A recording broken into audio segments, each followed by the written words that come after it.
I'm dead serious. I wouldn't have said it otherwise. When Marco Rubio tells the story of his bartender dad, and when he says he stood behind a bar in the back of the room all those years so one day I could stand behind a podium in the front of a room. Now, I've had people in email want to nitpick that and translate it literally. You want to tell me that Rubio's dad was standing in the back of the room thinking one day his kid was going to be a senator? I don't know. I really feel sorry for people like you who don't understand the message. A devoted father who was doing the best he could in his circumstances, showed up every day, kept working so as to make a better life for his son, whatever it ended up being. And that's exactly what this country's always been. My father, and I'm sorry for boring you with this story again, but my father considered himself a failure as a father because he couldn't convince me to go to college. And to him, there was no future if you didn't. That was his life. He was trying to inculcate in me the formative experiences of his life, and he lived through the Great Depression. So if you didn't go to college, you didn't have a prayer. Not only of not getting a job, you weren't going to be able to keep friends that you had because they were going to surpass you intellectually. They got better jobs than you did. You'd lose everything you had in common with them when you were growing up. His singular purpose as a father was that I do better than he did. And he thought, up until just 2 years before he died, that he had failed as a parent. The point is, that's what America was. Where else in the world do people even dream these things? In most places in this world, the history of humanity is bondage and tyranny, oppression. It isn't freedom. Everybody's not born to freedom. Everybody's not born to liberty. Most people who have lived on this planet didn't have anywhere near an opportunity to even get close to realizing their dreams. All they were able to do was dream, and those were even crushed by oppressive, tyrannical leaders who didn't want people trying to improve themselves. Most people in the world, from the beginnings of time, wherever you were born and however you were born, that was your life, if you were lucky to live very long. Then America comes along, and this had fundamental, overwhelming change rooted in founding documents, freedom coming from God, and that the natural yearning of the human spirit is to be free and to be happy and to be good, to be excellent, and codify it in our documents, and it soon took over, and that became one of the driving purposes of raising children in America, to ensure that they did well and hopefully better than their parents. And one of the reasons the country is in trouble and one of the reasons it's fraying at our fabric is because there are a lot of parents today who don't even think they have a chance, much less their kids. And they're not even thinking about their kids having a better. They've got,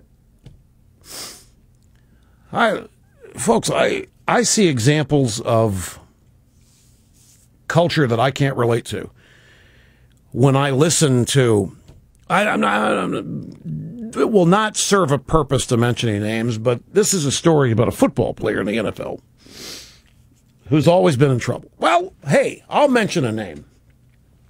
I don't know. Pardon?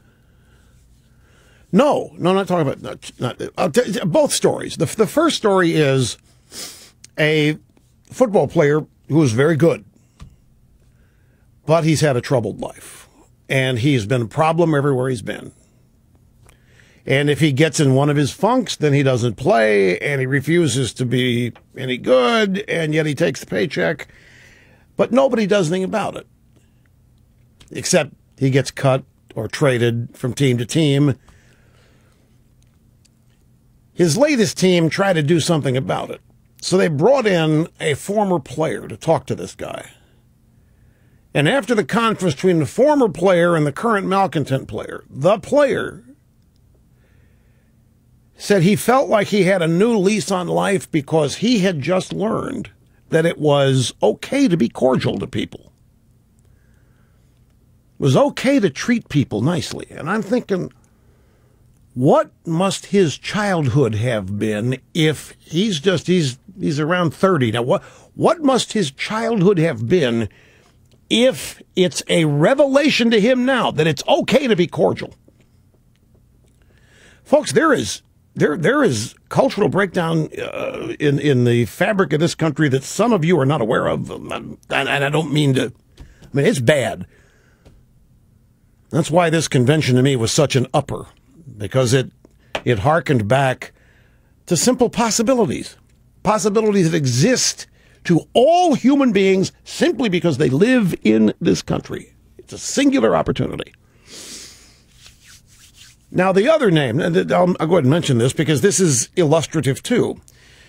The Dallas Cowboys have a potential huge star wide receiver by the name of Dez Bryant.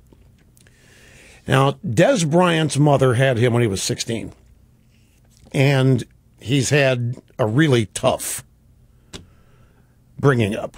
And he's, for example, the general manager, this was a point of controversy when he came out. I think he went to Oklahoma State. Came out of Oklahoma State, and he's in the process of visiting teams before the draft. And the general manager for one of the teams in the NFL actually said, "So, well, your wife was a prostitute. Your mother was a prostitute. Is that right?" And that leaked out, and that general manager caught all kinds of hell. Anyway, poor Dez has run up a lot of debt. He got money that he's never dreamed of, never seen before as an NFL first-round draft choice. He's in debt. He owes people at the mall. He owes jewelers and so forth. The Dallas Cowboys have had to put 24-hour security on him to keep him out of strip clubs and all these places. And I look at the media writing about this and see it.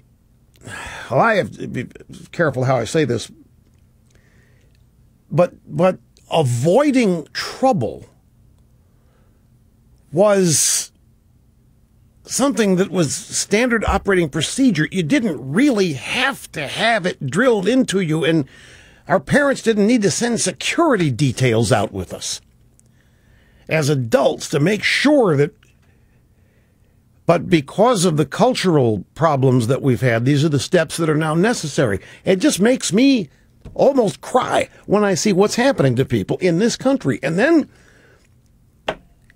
at the same time, we have a political party which tries to reinforce this idea that this notion that you can do good and be better than your parents, that never was real anyway. That's what Obama and the Democrats want as many people as possible to believe. And it sickens me.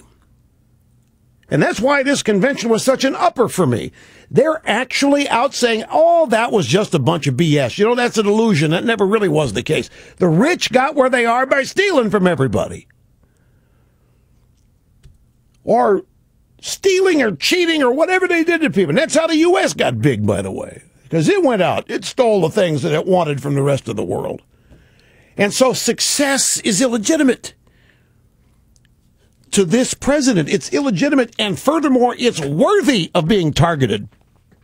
And there are votes in it. And I'm sorry, it sickens me. It just absolutely sickens me to see so much human potential not even have a chance, and to have so many people in this country not even understand what being inspired is. And then when people do try to inspire, like happened at this convention, they're the ones that get made fun of. They are the ones who are impugned. It's their intentions which are said to be phony and dishonest. This convention, the Republican convention, if it had a theme, it was not just about America being the greatest nation it can be, but it was about maximizing human potential that is possible because we're Americans. It is being an American that makes that possible. The left wants to make sure people don't even try. So they mock trying. They mock people like Romney or others who have attempted to teach others and inspire others to achieve what they have or to even be better. You think back in your life, there's one person, and maybe more than one, there is at least one person at some point in your life who told you or showed you or demonstrated somehow that you were capable of much more than you thought you were. It's happened to me. It could be the teacher that you hated at the time, or it could have been one of your parents, it could have been a friend, it could have been anybody, but somebody in everybody's life has always been there to show you that you're better than even you think you are. And I'm not talking about in an ego standpoint or sense. I'm simply talking about capability, ability.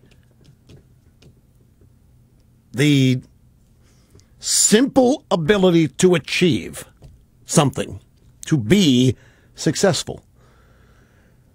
And to see that whole concept tamped down and portrayed as only available to a select few in a very small club. That's what this convention was about, was showing no. You know the old phrase, ordinary people doing extraordinary things? We had one after another at this convention telling their stories. And the more people invest in themselves and follow their dreams and use their talents and ambition, the less they're going to need government or a politician or a government program. And in that process, the politician or the government program begins to lose its power, and that we can't have. So the party has all the credit, gets all the credit for all the compassion, is actually and literally the party that is trying to strip all of that potential from as many human beings as possible. They're making a deal with them. Don't try any of that. Don't buy this business that you can be good at something. The deck's stacked against you. All you're going to do is heartbreak and be disappointed. You get fired a bunch of times. It ain't going to happen. Let us handle it for you. Let us take you over the hard spots. Because, look, we don't think you have much ability anyway. It's a characteristic of people on the left is to look down with contempt at average people and think that they don't have the ability anyway. That's why people on the left are needed.